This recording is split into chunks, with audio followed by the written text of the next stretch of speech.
We begin in Bali, where the G20 summit is underway. President Yoon Suk-yeol is wrapping up his 6-day ASEAN tour on this Tuesday with a bilateral summit with Chinese President Xi Jinping.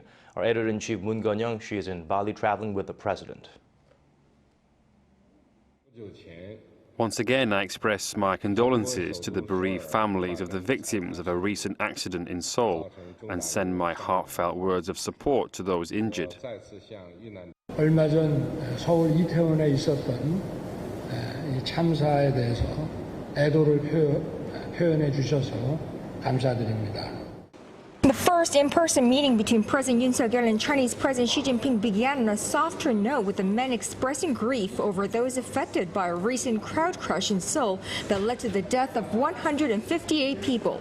The face-to-face coming on the sidelines of the summit of Group of 20 advanced and emerging economies was confirmed last minute, evidencing both delegations' awareness for a need at the same time, highlighting the sensitivity of the Seoul-Beijing ties.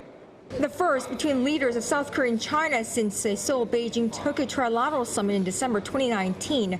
The tete-a-tete was little more than a get-to-know session lasting 25 minutes, but with much riding on, taking into account the geopolitics of the region. 우리 정부의 외교 목표는 동아시아와 국제사회의 자유, 평화, 번영을 추구하고 기여해 나가는 것입니다. 그 수단과 방식은 보편 와 국제 규범에 기반하고 있습니다. 중국의 역할이 매우 중요합니다. 한국은 With experts warning that a nuclear test by North Korea is imminent, President Yoon called for China's input in preventing the North from going ahead with it. To this, the Chinese leader said he would support Mr. Yoon's audacious initiative policy toward North Korea, but that the success of the policy would depend on Pyongyang. Yoon is also expected to have explained to Xi his new Indo-Pacific strategy that he unveiled in Phnom Penh over the weekend. South Korea and China are unavoidably close neighbors and partners. China would like to further develop China-South Korea relations with South Korea by boosting communication and cooperation within multilateral platforms like the G20 and create true multilateralism.